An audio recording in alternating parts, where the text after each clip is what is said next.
नमस्कार दोस्तों, स्वागत है आपका अपने डेली अपडेट्स यूट्यूब चैनल पर। जैसा कि आप सभी को पता है कि हम लोग बीएड फर्स्ट सेमेस्टर का क्वेश्चन आंसर कर रहे थे, जिसमें फर्स्ट, सेकंड और थर्ड क्वेश्चन पेपर जो है आपका कंप्लीट हो चुका है। ये है चतुर्थ प्रश्न पत्र, फोर्थ पेपर आपका ये है, जिसमें हमको क्या पढ़ना है, समकालीन भारत और शिक्षा, जिसमें 5 यूनिट हैं और पाँचों यूनिट को हम एक एक करके पढ़ेंगे। फोर्थ पेपर जो होगा आपका वो है समकालीन भारत और शिक्षा। इसमें हम समकालीन भारत और शिक्षा के बारे में पढ़ेंगे, जिसमें आपका फर्स्ट यूनिट जो होगा उसका नाम पूर्व औपनिवेशिक युग में शिक्षा की स्थिति। मतलब हेडिंग से ही पता चल रहा है कि जब भारत में जब अंग्रेज नहीं आए थे उसके पहले की शिक्षा व्यवस्था के बारे में बताया जाएगा इसमें। जैसे प्राचीन काल, मध्यकाल में जो शिक्षा व्यवस्था थी उसके बारे में हम बात करेंगे, जिसमें हम पहला क्या है, शिक्षा की अवधारणा एवं उद्देश्य और विशेषता। दूसरा वैदिक युग की शिक्षा। तीसरा बौद्ध युग की शिक्षा। और चौथा इस्लामिक युग की शिक्षा के बारे में हम लगातार पढ़ेंगे। अगर आप लोगों ने वीडियो को लाइक, शेयर, सब्सक्राइब नहीं किया है तो जल्दी से लाइक, शेयर, सब्सक्राइब कर दीजिए, जिससे कि आप सभी को इसी प्रकार की जानकारी लगातार प्राप्त होती रहेगी। एक बात और कहनी थी कि मास्टर वीडियो जो मैं बनाता हूँ लास्ट में, आप लोग केवल उसी को देखते हैं, क्योंकि वो इम्पॉर्टेंट है, लेकिन वो इम्पॉर्टेंट तभी होगा जब आप लोग एक एक जो यूनिट है उस पर जो वीडियो मैं बनाता हूँ उसको भी देखेंगे तब, क्योंकि आपको अधिक से अधिक क्वेश्चन पढ़ने हैं। और इस प्रकार मैं यूनिट को लेके 5 यूनिट और एक मास्टर वीडियो, 6 वीडियो के माध्यम से आपको 400-500 क्वेश्चन आपको बता देता हूँ। क्योंकि अभी देख रहे हैं आप कि कैसा क्वेश्चन पूछा जा रहा है, क्योंकि सभी लोगों के पास कम टाइम था, हमारे पास भी कम टाइम है कि हम क्वेश्चन बना पाएँ, और आपके पास भी बहुत कम टाइम है तैयारी करने के लिए। तो इसीलिए मैं आप लोगों को 400 से 500 क्वेश्चन दे देता हूं कि आप लोग पूरा रिवीजन करेंगे, लेकिन आप लोग कल मास्टर वीडियो देखते हैं और जो यूनिट का वीडियो है वो वीडियो नहीं देखते हैं। इस प्रकार आपको क्वेश्चन पेपर करने से पहले, परीक्षा देने से पहले आप लोगों को 6 वीडियो, जो पेपर देने जाएंगे उसका 6 वीडियो आपको लगातार देख कर ही जाना है, जिससे कि आपको अधिक से अधिक जानकारी मिल सके और अधिक से अधिक क्वेश्चन आ सके हमारे क्वेश्चन पेपर से। तो बढ़ते हैं क्वेश्चन आंसर की तरफ। क्वेश्चन 1, वैदिक काल की शिक्षा की पद्धति थी, तो ऑप्शन बी मौखिक पद्धति थी वैदिक काल में। क्वेश्चन 2, वैदिक काल की शिक्षा पूर्ण रूपेण विकास क्या थी, तो वैदिक काल की जो शिक्षा पूर्ण रूपेण विकास बौद्धिक विकास के लिए दी जाती थी शिक्षा। ऑप्शन बी सही होगा। क्वेश्चन 3, तमसो माह ज्योतिर्गमय कथन संबंधित है, तो तमसो माह ज्योतिर्गमय जो है वो ऑप्शन बी उपनिषदों से संबंधित है। उपनिषदों में ही तमसो माह ज्योतिर्गमय नामक वर्ड का उपयोग किया गया है। क्वेश्चन 4, भारतीय संस्कृत में ऋत शब्द का अर्थ क्या है, तो भारतीय संस्कृत में ऋत शब्द का अर्थ ऑप्शन बी प्राकृतिक नियम होते हैं। क्वेश्चन 5, सत्यमेव जयते शब्द किस उपनिषद से लिया गया है, तो सत्यमेव जयते शब्द जो है वो ऑप्शन ए मुंडक उपनिषद से लिया गया है। क्वेश्चन 6, सत्यकाम जाबाल की कथा जो अनब्याही माँ होने के लांछन को चुनौती देती है, ये उल्लेख कहाँ पे किया गया है, छांदोग्य उपनिषद में इसका उल्लेख किया गया है, ऑप्शन बी कहा गया है। और छांदोग्य उपनिषद में ही याद रखिएगा श्वेत केतु एवं उद्दालक की कथा का वर्णन भी मिलता है। याद रखिएगा छांदोग्य उपनिषद में ही श्वेत केतु एवं उद्दालक की कथा का वर्णन भी मिलता है। जबकि दूसरा शतपथ ब्राह्मण में, याद रखिएगा शतपथ ब्राह्मण में पुरुरवा और उर्वशी की कथा का उल्लेख मिलता है। जबकि बृहदारण्यक उपनिषद में याज्ञवल्क्य एवं गार्गी इन दोनों के संवादों का उल्लेख मिलता है। जबकि कठोप उपनिषद में यम एवं नचिकेता से संबंधित जो बातें होती हैं उसका वर्णन मिलता है कठोप उपनिषद में।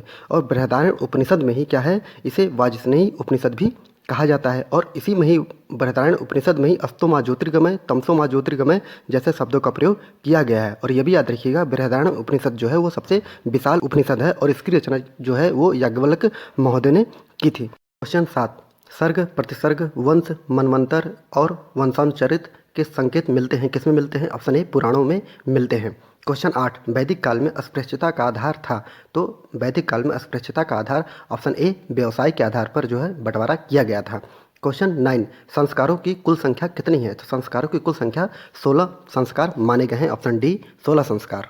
क्वेश्चन 10, आरंभिक वैदिक काल में वर्ण व्यवस्था आधारित थी, तो आरंभिक वैदिक काल में वर्ण व्यवस्था व्यवसाय पर आधारित थी, ऑप्शन सी सही है। क्वेश्चन 11, वेद शब्द का अर्थ होता है, वेद शब्द का अर्थ ज्ञान होता है, ऑप्शन ए ज्ञान है। क्वेश्चन 12, जीविकोपार्जन हेतु वेद वेदांग पढ़ने वाला अध्यापक कहलाता था, तो जीविकोपार्जन हेतु वेद वेदांग पढ़ने वाला अध्यापक जो होता है वो ऑप्शन सी उपाध्याय कहलाता था। क्वेश्चन 13, गायत्री मंत्र की रचना किसने की थी, तो गायत्री मंत्र की रचना जो है वो ऑप्शन ए विश्वामित्र जी ने की थी। एक क्वेश्चन ये भी बन सकता है कि गायत्री मंत्र जो है वो किस वेद में है, तो ये मानिएगा ऋग्वेद में गायत्री मंत्र का उल्लेख किया गया है और किस मंडल में किया गया है ये भी महत्वपूर्ण है। तो गायत्री मंत्र जो है वो ऋग्वेद के तृतीय मंडल अर्थात तीसरे मंडल में विश्वामित्र के द्वारा गायत्री मंत्र लिखा गया है और इसी में ही गायत्री मंत्र का उल्लेख किया गया है तीसरे मंडल में। क्वेश्चन 14, आर्यों को एक जाति कहने वाला पहला यूरोपीय कौन था? तो ऑप्शन सी मैक्स मूलर ने ही पहली बार आर्यों को एक जाति के रूप में पुकारा था। क्वेश्चन 15 उपनिषद क्या है? तो उपनिषद जो है वो ऑप्शन सी दिया हुआ है, लेकिन ये गलत है। कथा संग्रह नहीं है, बल्कि उपनिषद जो है वो दर्शन है, भारतीय हिंदू दर्शन, जिसमें आत्मा परमात्मा की बात कही गई है, जो कि भारतीय दर्शन के अंतर्गत आता है। तो आप याद रखिए ऑप्शन ए यहाँ पर सही होगा, हिंदू दर्शन है उपनिषद, ऑप्शन ए। क्वेश्चन 16 निम्न में से बौद्ध धर्म की पवित्र पुस्तक कौन सी मानी जाती है? तो पवित्र पुस्तक कौन से मानी जाती है बौद्ध धर्म की? त्रिपिटक उनको कहा जाता है। अब त्रिपिटक बौद्ध साहित्य को ही त्रिपिटक कहते हैं। ये किस भाषा में है याद करिएगा, ये पाली भाषा में रचित किए गए हैं, मतलब पाली भाषा में लिखे गए हैं। ये त्रिपिटक जो है नाम क्या है? सुक्त पिटक, विनय पिटक, अभिधम्म पिटक, इनके नाम दिए जाते हैं। जबकि पूछ लेगा विनय पिटक क्या है, तो विनय पिटक में क्या उल्लेख किया गया है? तो भिक्षु और भिक्षुओं के संग एवं दैनिक जो कार्य होते हैं उसके बारे में उल्लेख किया गया है, किसमें? विनय पिटक में। जबकि अभिधम्म पिटक में क्या कहा गया है? अभिधम्म पिटक जो होता है वो बौद्ध दार्शनिक सिद्धांतों का इसमें वर्णन किया गया है, किसमें? अभिधम्म पिटक में। और जबकि सुक्त पिटक जो है, सुक्त पिटक में धर्म उपदेश है, इसमें गौतम बुद्ध के उपदेश संग्रहित किए गए हैं, किसमें? सुक्त पिटक में। इस प्रकार 3 पिटक हैं जिन्हें हम त्रिपिटक कहते हैं। कौन सा? सुक्त पिटक, विनय पिटक और अभिधम्म पिटक। क्वेश्चन 17 4 महान सत्य की अवधारणा किन धर्मों में की गई है? तो बौद्ध धर्म में की गई है, ऑप्शन बी सही है। क्वेश्चन 18 धार्मिक ग्रंथ त्रिपिटक किस धर्म से संबंधित है? तो ऑप्शन बी बौद्ध धर्म से संबंधित है, ये मैंने बता दिया पिछली में। और क्वेश्चन 19 बौद्ध युग में कितने महाजनपद अस्तित्व में थे? तो बौद्ध युग में जो 16 महाजनपद अस्तित्व में थे, ऑप्शन सी। क्वेश्चन 20 किन्हें एशिया का प्रकाश पुंज कहा जाता है? तो गौतम बुद्ध को एशिया का प्रकाश पुंज कहा जाता है, ऑप्शन ए। एडविन अर्नाल्ड की पुस्तक जो थी, कौन सी पुस्तक? द लाइट ऑफ एशिया में ही गौतम बुद्ध को एशिया का प्रकाश पुंज कहा गया है। और ये जो पुस्तक है कौन सी? ये द लाइट ऑफ एशिया, ये किस पे लिखी गई है? ये ललित विस्तार नामक एक भारतीय पुस्तक है, ललित विस्तार के विषय वस्तु पर आधारित है। इस पुस्तक का जो प्रकाशन है वो कब किया गया था? 1879 में लंदन में किया गया, 1879 में किया गया था। कहाँ पे? लंदन में किया गया था। 16 महाजनपदों के नाम देख लेते हैं। अंग, मगध, काशी, जो कौशल हो गया, फिर मल्ल हो गया, वत्स हो गया, कुरु हो गया, पांचाल हो गया, अवंती हो गया, सुरसेन हो गया, चेदी हो गया, मत्स्य हो गया, अस्मक हो गया, गांधार हो गया, कंबोज हो गया। ये 16 महाजनपदों के नाम हैं। क्वेश्चन 21 बौद्ध साहित्य किस भाषा में लिखे गए थे? तो मैंने पहले ही बता दिया, बौद्ध साहित्य पाली भाषा में लिखे गए थे, ऑप्शन बी सही है। क्वेश्चन 22 महर्षि गौतम का संबंध किस भारतीय दर्शन से है? तो महर्षि गौतम जो है वो न्याय दर्शन से संबंधित थे, और ऑप्शन यहाँ पे सी सही है। क्वेश्चन 23 भारतीय कला का वो कौन सा स्कूल है जो इंडो ग्रेक रोमन बौद्ध आर्ट के नाम से जाना जाता है? तो गांधार कला को, ऑप्शन सी, जाना जाता है। क्वेश्चन 24 गांधार कला किन 2 कलाओं का संयोजन है? तो गांधार कला जो होता है वो हिंद और चीनी दोनों का संयोजन मात्र बताया जाता है। क्वेश्चन 25 बुद्ध के उपदेश किस भाषा में है? तो बुद्ध के उपदेश जो है वो पाली भाषा में है, ऑप्शन सी सही है। क्वेश्चन 26 निम्न में से कौन सा एक बुद्ध की शिक्षाओं का संग्रह है? तो त्रिपिटक जो होता है बुद्ध की शिक्षाओं का संग्रह है, ऑप्शन डी सही है। क्वेश्चन 27 विक्रमशिला विहार जो होता है उसकी स्थापना किसने की है? तो धर्मपाल ने की है, ऑप्शन सी। ये पाल वंश का शासक जो बंगाल में शासन करता था, उसने विक्रमशिला विश्वविद्यालय की स्थापना की थी। आप लोगों ने अभी तक अगर वीडियो को लाइक शेयर सब्सक्राइब नहीं किया है तो जल्दी से सब्सक्राइब कर लीजिए, जिससे कि आप सभी को इसी प्रकार की वीडियो लगातार मिलती रहेंगी। क्वेश्चन 28 प्रथम बौद्ध संगति कहाँ संपन्न हुई थी? तो ऑप्शन बी राजगृह में संपन्न की गई थी प्रथम बौद्ध संगति। प्रथम बौद्ध संगति जो है वो राजगृह की सप्तपर्णी गुफा में की गई थी। इसके अध्यक्ष महाकश्यप थे और शासक कौन था उस समय? अजातशत्रु था। महात्मा बुद्ध की मृत्यु के तुरंत बाद ही 483 ईसा पूर्व में राजगृह की सप्तपर्णी गुफा में यह बौद्ध संगति का आयोजन किया गया था, और इसमें बुद्ध के 2 शिष्य जो थे आनंद और उपाली भी उपस्थित थे। और इसमें ही आनंद को क्या कहा गया है? धर्म से सम्मानित किया गया है, उपाली को विनय से सम्मानित किया गया है। और इसी में ही बुद्ध की शिक्षाओं का संकलन हुआ, और जिन्हें क्या कहा जाता है? सुत्त और विनय नाम के 2 पीठकों की रचना की गई थी। जैसा कि आपको पिछले में बताया था, पिछले क्वेश्चन में सुक्त पीठक और विनय पीठक, तो पूछ सकता है कि इसकी रचना कब की गई थी? तो इसकी रचना जो है सुक्त पीठक और विनय पीठक की रचना प्रथम बौद्ध संगति में की गई थी। क्वेश्चन 30 बौद्ध युग शिक्षा का पाठ्यक्रम क्या था? तो बौद्ध युग शिक्षा का पाठ्यक्रम निर्माण की प्राप्ति करना था, ऑप्शन ए। क्वेश्चन 31 निम्नलिखित में से बौद्ध शिक्षा का केंद्र था? तो ऑप्शन सी गिरनार जो था वो बौद्ध शिक्षा का महत्वपूर्ण केंद्र था। क्वेश्चन 32 बौद्ध युग में शिक्षा में प्रवेश की अवधि क्या होती थी? तो ऑप्शन बी 6 वर्ष होती थी, 6 वर्ष की जाती थी। क्वेश्चन 33 प्राथमिक शिक्षा बौद्ध युग में कहाँ दी जाती थी? तो मठों में दी जाती थी। ऑप्शन डी सही है। क्वेश्चन 34 बौद्ध युग में शिक्षा किन स्तरों पर विभक्त थी? तो उपरोक्त दोनों सार्वजनिक प्राथमिक शिक्षा और उच्च शिक्षा दोनों दी जाती थी। ऑप्शन सी सही है। जबकि क्वेश्चन 35 इस्लामी शिक्षा का मुख्य उद्देश्य क्या था? तो इस्लामी शिक्षा का मुख्य उद्देश्य अपने धर्म का प्रचार प्रसार करना था। बौद्ध धर्म से जो कुछ महत्वपूर्ण क्वेश्चन हैं कि बौद्ध धर्म की द्वितीय बौद्ध संगति कहाँ की गई थी? तो स्थान वैशाली के बालूकाराम बिहार में की गई थी। इसके अध्यक्ष कौन थे? सोबू कामी इसके अध्यक्ष थे। और शासक कौन था? कालाशोक नामक इसका शासक था। उसी के समय में ये की गई थी। जबकि तृतीय बौद्ध संगति कहाँ हुई थी? पाटलिपुत्र में हुई थी। और इसका अध्यक्ष कौन था? मोगलीपुत्र सिद्ध इसका अध्यक्ष था। और जबकि शासक कौन था? अशोक के समय में ये बौद्ध संगति की गई थी। और चौथा बौद्ध संगति कब की गई थी? ये कश्मीर के कुंडलवन में की गई थी। और अध्यक्ष कौन था? वसुमित्र इसका अध्यक्ष था। और उपाध्यक्ष अश्वघोष थे। और जबकि शासक किसके समय में की गई थी? कनिष्क के समय में की गई थी। इसमें सबसे महत्वपूर्ण बात यह है कि चतुर्थ बौद्ध संगति में ही हीनयान और महायान नामक दो संप्रदायों में ये विभाजित हो गया था। ठीक है, याद रखिएगा, ये बहुत इंपॉर्टेंट क्वेश्चन मैंने आपको बताया है। और ये भी पूछ सकता है कि बौद्ध संघ जो बौद्ध थे उनमें संघ की स्थापना कहाँ हुई थी? तो बौद्ध दर्शन में संघ जो था उसकी स्थापना सारनाथ में की गई थी। 100 से संघ और 100 से सारनाथ में संघ की स्थापना की गई थी। क्वेश्चन 36 किस युग में शिक्षा के लिए मकतब और मदरसा होता था? तो इस्लामी पद्धति में इस्लामी शिक्षा में ही मदरसा और मकतब कहा जाता था। तो ऑप्शन सी इस्लामी शिक्षा में। और अभी तक आप लोगों ने अगर लाइक शेयर सब्सक्राइब नहीं किया है तो जल्दी से लाइक शेयर सब्सक्राइब करिए। और इसी तरह की आप लोगों के लिए मैं वीडियो लगातार ले आता रहूँगा। और आप लोग प्लीज़ पूरा वीडियो देखिए। फर्स्ट सेकंड आप लोग यूनिट वाला वीडियो नहीं देखते हैं और आप लोग सिर्फ मास्टर वीडियो देखते हैं, जो कि गलत है, क्योंकि इसमें क्वेश्चन अलग होते हैं, उसमें क्वेश्चन अलग होते हैं। आपको अधिक से अधिक क्वेश्चन आंसर देखना है और जाकर वहाँ पेपर देना है। आप लोग बस मास्टर वीडियो देखेंगे तो आप लोगों का कंप्लीट नहीं हो पाएगा। इसलिए इतनी मेहनत से आप लोगों के लिए वीडियो बना रहा हूँ, तो आप लोग पूरा वीडियो देखा करिए, जिससे कि आप लोगों का फ़ायदा हो सके। पूरा वीडियो देखने के लिए बहुत बहुत धन्यवाद। क्वेश्चन 1 किस वर्ष ब्रिटिश सरकार ने शिक्षा में सुधार के लिए सैडलर आयोग की स्थापना की थी? तो ऑप्शन ए 1970 ईस्वी में सैडलर आयोग की स्थापना की गई थी। क्वेश्चन 2 लॉर्ड मैकाले किससे संबंधित है? तो लॉर्ड मैकाले अंग्रेजी शिक्षा से संबंधित है। ऑप्शन ए सही है। क्वेश्चन 3 सर चार्ल्स वुड का आज्ञापत्र प्रकाशित हुआ था। कब प्रकाशित हुआ था? ऑप्शन ए 19 जुलाई 1854 ईस्वी में प्रकाशित हुआ था। अब थोड़ा सा देख लेते हैं वुड के बारे में। 1835 ईस्वी के आज्ञापत्र के पुनर्स्थापन के अवसर पर ब्रिटिश पार्लियामेंट ने एक जांच समिति का गठन किया था, जिससे भारतीय शिक्षा के संबंध में सुझाव दिए थे। समिति ने जो सुझाव दिए थे उसके आधार पर ईस्ट इंडिया कंपनी ने 1854 ईस्वी में आदेश पत्र में अपने भारतीय शिक्षा नीति का प्रकाशन किया। चूँकि उस समय चार्ल्स वुड जो थे वो बोर्ड ऑफ कंट्रोल के प्रधान थे, अतः उन्हीं के नाम पर यह आज्ञापत्र को ही चार्ल्स वुड के नाम से जाना जाता है। इस आज्ञापत्र में 100 अनुच्छेद थे और इसमें भारतीय शिक्षा के सभी अंगों पर विचार करके विस्तृत सिफारिशें की थी। यहीं से भारतीय शिक्षा के इतिहास में एक नए उपकार का प्रारंभ होता है और इस प्रकार कुछ विद्वान इस आदेश पत्र को भारतीय शिक्षा का अधिकार पत्र कहते हैं। क्वेश्चन 4 अधोगामी निस्पंदन का सिद्धांत किसने दिया था? तो ऑप्शन बी मैकाले ने दिया था। क्वेश्चन 5 मैकाले ने अपना प्रतिवेदन कब प्रस्तुत किया था? तो ऑप्शन ए 1835 में अपना प्रतिवेदन प्रस्तुत किया था। क्वेश्चन 6 वुड डिस्पैच के बारे में निम्नलिखित में से कौन सा कथन सत्य है? तो ऑप्शन ए 1 और 2 सत्य है। एक क्या है? अनुदान में सहायता प्रणाली शुरू की गई। और बी क्या है? 2 क्या है? विश्वविद्यालयों की स्थापना की सिफारिश की थी। तो मतलब वुड डिस्पैच में अनुदान के लिए मतलब सहायता राशि के लिए सहायक प्रणाली शुरू की थी और दूसरा विश्वविद्यालय की स्थापना की इन्होंने सिफारिश भी की थी। तो ऑप्शन ए सही है। क्वेश्चन 7 वुड डिस्पैच जो था वो किस वर्ष से जारी किया गया था? 1854 में। ऑप्शन ए सही है।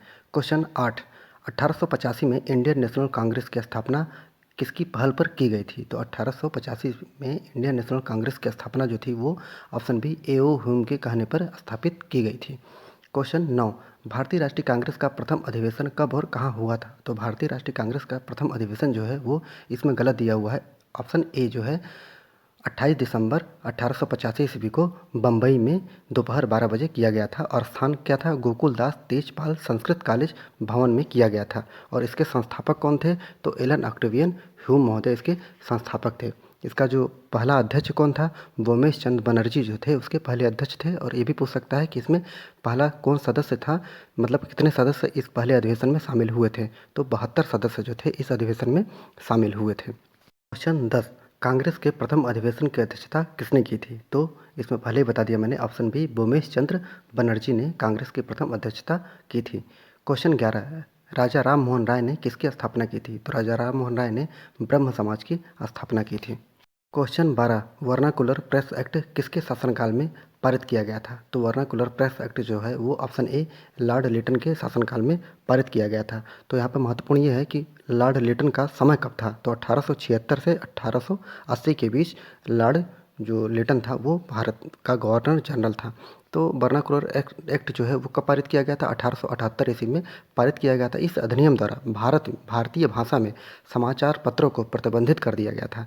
वर्नाकुलर जो प्रेस एक्ट है वो सुरेंद्र बनर्जी ने आकाश से होने वाला उसको वज्रपात कहा। किसने? सुरेंद्र बनर्जी ने वर्नाकुलर प्रेस एक्ट को क्या बोला था? आकाश से होने वाला वज्रपात कहा था। जबकि अर्सकिन महोदय ने इसे भारतीय परिषद के एक सदस्य थे, वो इस अधिनियम को विपरीतगामी, असंगत तथा भारत की भावी प्रगति के लिए एक घातक बताया था। क्वेश्चन 13 आज़ाद हिंद फौज की स्थापना जो है गठन किसके द्वारा किया गया था? तो ऑप्शन सी जो है सुभाष चंद्र बोस के द्वारा किया गया था। स्थापना किसने की थी? सुभाष चंद्र बोस ने कब की थी? 1943 ईस्वी में की थी। कहाँ पर की थी? सिंगापुर में किया था। क्वेश्चन 14 दक्षिण शिक्षा समाज की स्थापना किसके द्वारा की गई थी? तो ऑप्शन ए जो है बाल गंगाधर तिलक द्वारा दक्षिण शिक्षा समाज की स्थापना की गई थी। क्वेश्चन 15 स्वतंत्रता मेरा जन्मसिद्ध अधिकार है और मैं इसे लेकर रहूँगा, ये कथन किसका है? तो ऑप्शन सी बाल गंगाधर तिलक जी का है। क्वेश्चन 16 मैकडोनाल्ड अवार्ड के किस प्रावधान से गांधी जी को बहुत आघात पहुंचा था? तो ऑप्शन सी जो है दलित वर्गों के लिए पृथक निर्वाचन क्षेत्रों की इसमें व्यवस्था की गई थी, जिसके कारण गांधी जी बहुत नाराज हुए और इसी कारण उनको बहुत बड़ा आघात पहुँचा था। क्वेश्चन 17 बाल विवाह शोषण की रोकथाम किसने की थी? तो बाल विवाह शोषण की रोकथाम जो है गोखले महोदय ने की थी। ऑप्शन ए सही है। क्वेश्चन 18 गोखले जी की मृत्यु किस वर्ष हुई थी? तो ऑप्शन ए 19 फरवरी 1915 को हुई थी। गोखले जी मतलब गोपाल कृष्ण गोखले जी की बात हो रही है, जो कि गांधी जी के गुरु थे।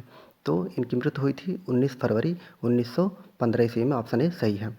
क्वेश्चन 19 गोखले किस वर्ष इंडियन नेशनल कांग्रेस के मेंबर बने? तो 1889 में, मतलब 1889 ईस्वी में ये नेशनल कांग्रेस के मेंबर बने थे। ऑप्शन ए सही है। क्वेश्चन 20 गोखले विधेयक किस वर्ष पेश किया गया था? जो गोपाल कृष्ण गोखले थे उन्होंने असेंबली में कब पेश किया था गोखले विधेयक? तो 16 मार्च 1911 ईस्वी में गोखले ने प्राथमिक शिक्षा संबंधी अपने इस विधेयक को 16 मार्च 1911 ईस्वी को केंद्रीय धारा सभा में पेश किया था। क्वेश्चन 21 सर्वप्रथम लक्ष्मीबाई राष्ट्रीय शारीरिक शिक्षा संस्थान की स्थापना कहाँ की गई है? तो ऑप्शन ए ग्वालियर में की गई है। क्वेश्चन 22 किस राजनेता ने जामिया मिलिया इस्लामिया विश्वविद्यालय की स्थापना की थी? तो option A doctor Zakir Hussain ने किया था। क्वेश्चन 23 उच्च स्तरीय इंडियन स्कूल बिजनेस कहाँ स्थापित की गई है? तो ऑप्शन ए हैदराबाद में स्थापित की गई है उच्च स्तरीय इंडियन स्कूल बिजनेस। आधुनिक शिक्षा का जनक जो है चार्ल्स ग्रांट को कहा जाता है आधुनिक शिक्षा का जनक। लेकिन अगर पूछ लिया जाए कि अंग्रेजी आधुनिक शिक्षा का जनक कौन माना जाता है, तो मैकाले को माना जाता है। क्वेश्चन 26 मैकाले की शिक्षा पद्धति किस वर्ष लागू की गई थी? तो ऑप्शन सी 1835 ईस्वी में लागू की गई थी। क्वेश्चन 27 डाउनवर्ड फिल्ट्रेशन थ्योरी विप्रेवेशन के सिद्धांत की चर्चा की गई है, कहाँ की गई है? ऑप्शन ए मैकाले शिक्षा पद्धति में की गई है। क्वेश्चन 28 आधुनिक शिक्षा का जनक किसे कहा जाता है? क्वेश्चन 24 शिक्षा स्वास्थ्य शरीर में स्वस्थ मस्तिष्क का निर्माण करती है, मतलब शिक्षा जो है स्वस्थ शरीर में स्वस्थ मस्तिष्क का निर्माण करती है, ये किसका कथन है? तो ऑप्शन बी अरस्तु महोदय ने कहा है कि शिक्षा जो होती है स्वस्थ शरीर में स्वस्थ मस्तिष्क का निर्माण करती है। ऑप्शन बी अरस्तु महोदय ने कहा था। क्वेश्चन 25 शिक्षा के औपचारिक साधन क्या हैं? तो शिक्षा के औपचारिक साधन परिवार होता है। ऑप्शन बी सही है।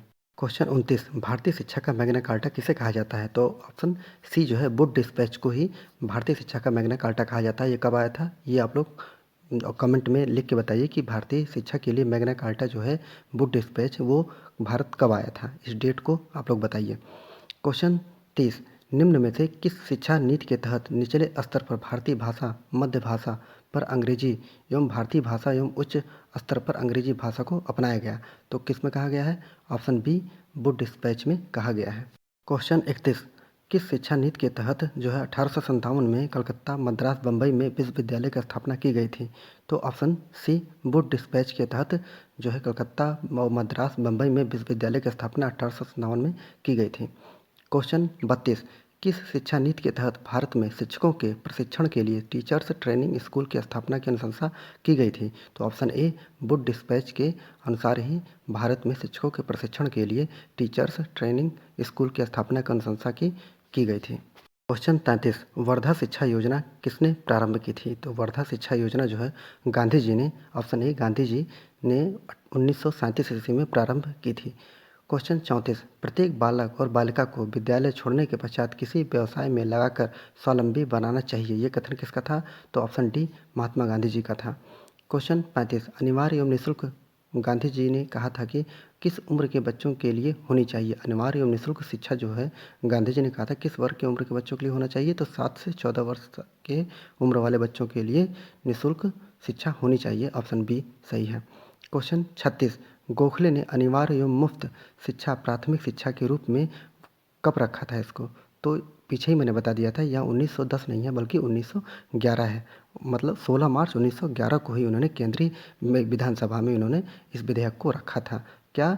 अनिवार्य एवं मुफ्त शिक्षा प्राथमिक शिक्षा के लिए विधेयक रखा था कब?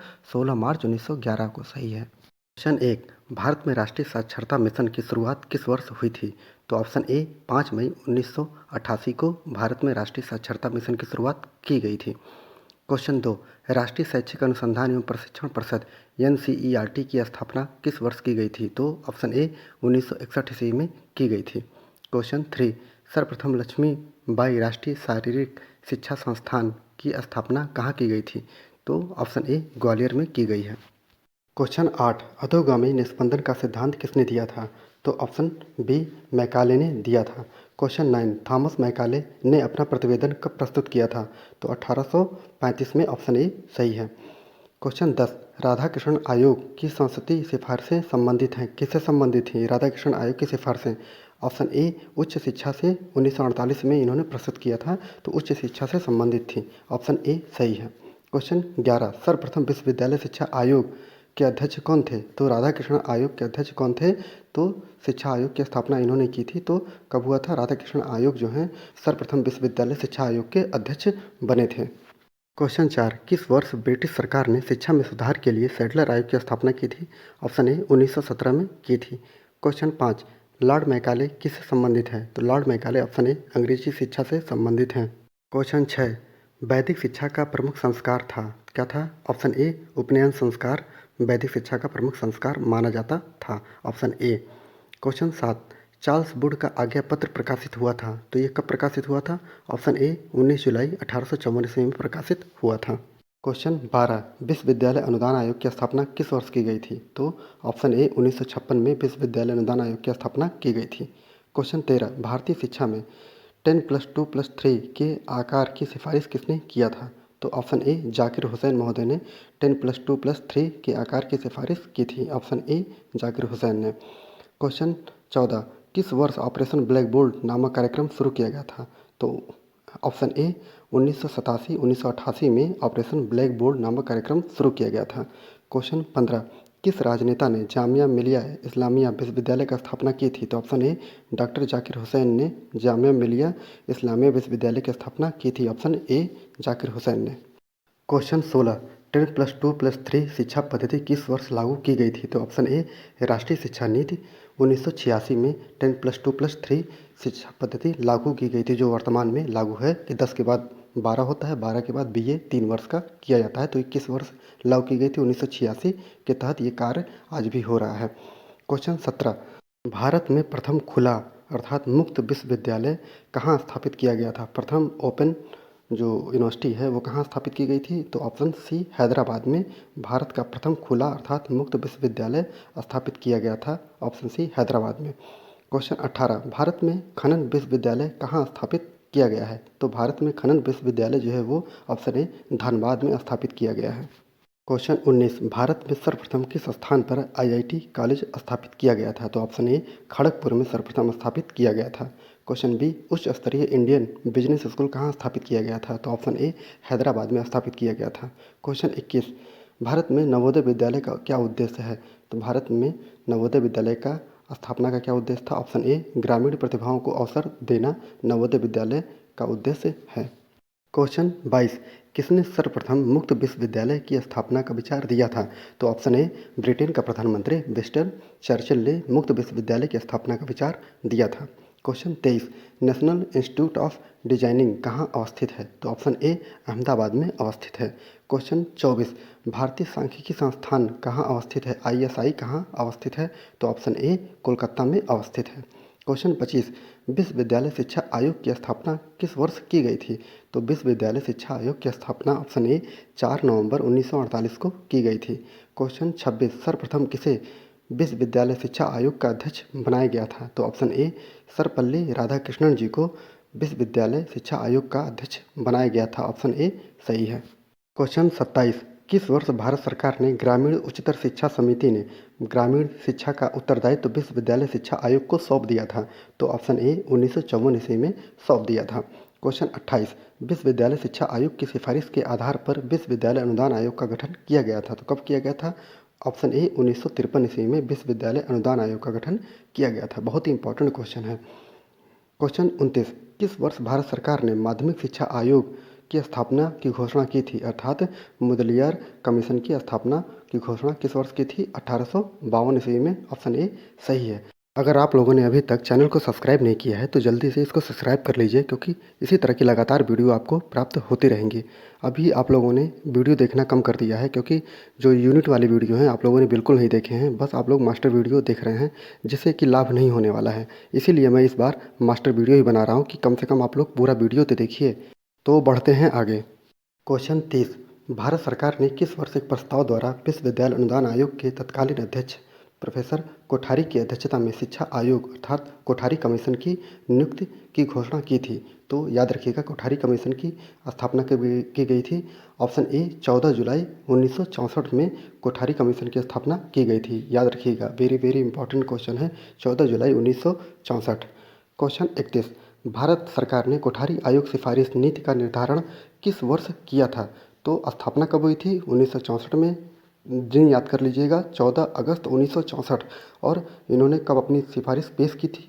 तो 1968 में। ऑप्शन ए 1968 में इन्होंने जो सिफारिश का निर्धारण किया गया था 1968 में किया गया था। क्वेश्चन 32 किस वर्ष केंद्र की जनता सरकार ने राष्ट्रीय शिक्षा नीति का मसौदा तैयार किया गया था? तो ऑप्शन ए 1979 ईस्वी में जनता सरकार ने राष्ट्रीय शिक्षा नीति का मसौदा तैयार किया गया था। क्वेश्चन 33 भारत के प्रधानमंत्री राजीव गांधी ने शिक्षा नीति से परिवर्तित कर राष्ट्रीय शिक्षा नीति किस वर्ष बनाई थी? तो ऑप्शन ए 1986 ईस्वी में शिक्षा नीति को परिवर्तन करके उसे राष्ट्रीय शिक्षा नीति में बदल दिया था। ऑप्शन ए 1986 में। क्वेश्चन 34 सर्वप्रथम किस कमीशन द्वारा पूरे देश के लिए एक समान शैक्षिक ढांचे की नई शिक्षा व्यवस्था आरंभ की गई थी? तो ऑप्शन ए कोठारी कमीशन के द्वारा आरंभ की गई थी। Option A Kothari commission. Question 35 किस वर्ष 8 सदस्यीय राष्ट्रीय सलाहकार समिति का गठन किया गया था? तो ऑप्शन ए 1 मार्च 1992 में 8 सदस्यीय राष्ट्रीय सलाहकार समिति का गठन किया गया था। क्वेश्चन 36 किस वर्ष प्राथमिक स्कूलों में सुविधाएं उपलब्ध कराने के लिए ऑपरेशन ब्लैक बोर्ड नामक कार्यक्रम शुरू किया गया था? तो ऑप्शन ए जो है 1987 ईस्वी में। ये सबसे महत्वपूर्ण है, प्राथमिक स्कूल में सुविधा उपलब्ध कराने के लिए ये कार्यक्रम शुरू किया था। Option black board. Option A 1987। Question 37 शिक्षा स्वस्थ शरीर में स्वस्थ मस्तिष्क का निर्माण करती है, ये कथन किसका था? तो ये मैंने बता दिया था, ये कथन अरस्तु महोदय का था। ऑप्शन सी सही है। क्वेश्चन 38 शिक्षा के महत्वपूर्ण उद्देश्य के रूप में चरित्र निर्माण को किसने प्राथमिकता प्रदान की थी? तो ऑप्शन डी महात्मा गांधी जी ने प्रदान की थी।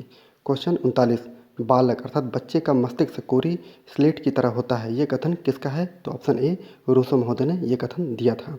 क्वेश्चन 40 परिवार शिक्षा का सर्वोच्चतम स्थान है और बालक का प्रथम विद्यालय है, तो ये किसने कहा था? ये पेस्टालॉजी महोदय ने कहा था। Option A. क्वेश्चन 41 वर्तमान समय में शिक्षा के कौन कौन से रूप प्रचलित हैं? तो ऑप्शन डी उपयुक्त तीनों रूप प्रचलित हैं शिक्षा के।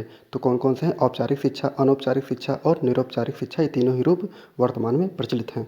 क्वेश्चन 42 शिक्षा के औपचारिक साधन कौन नहीं हैं?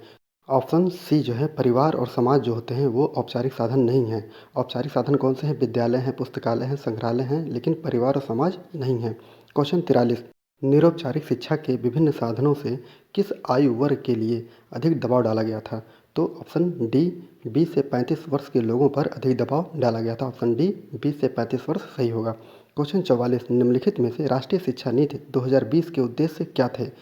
तो ऑप्शन डी जो है उपयुक्त सभी हैं, अर्थात ए बी सी तीनों ही हैं। देख लेते हैं क्या है तीनों।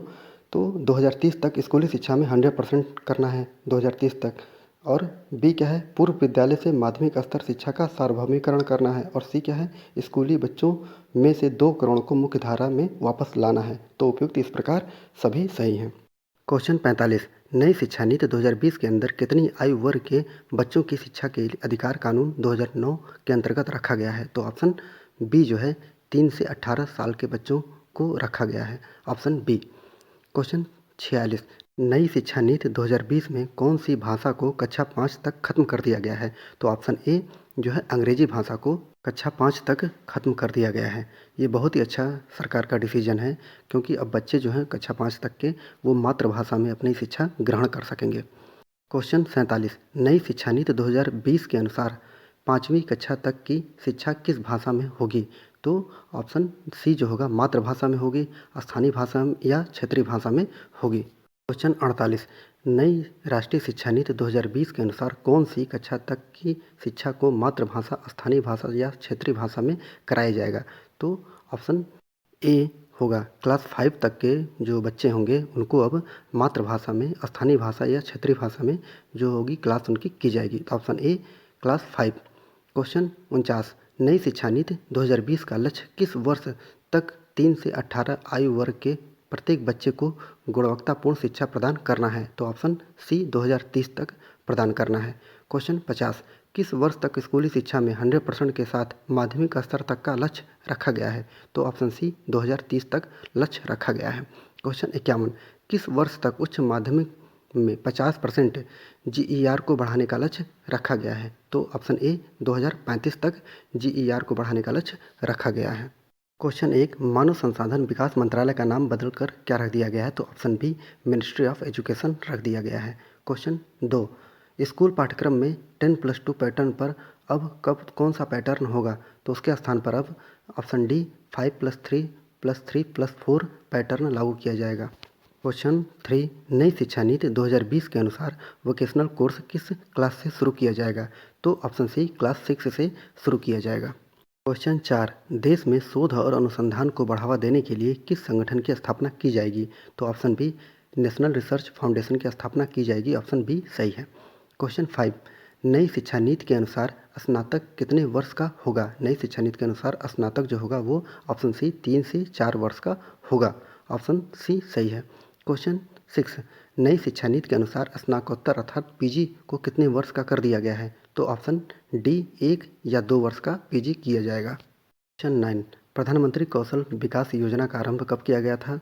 ऑप्शन ए 2015 में किया गया था। क्वेश्चन 10 प्रधानमंत्री कौशल विकास योजना का आरंभ किस प्रधानमंत्री द्वारा किया गया था? तो ऑप्शन डी नरेंद्र दामोदर दास मोदी जी द्वारा किया गया था, ऑप्शन डी सही है।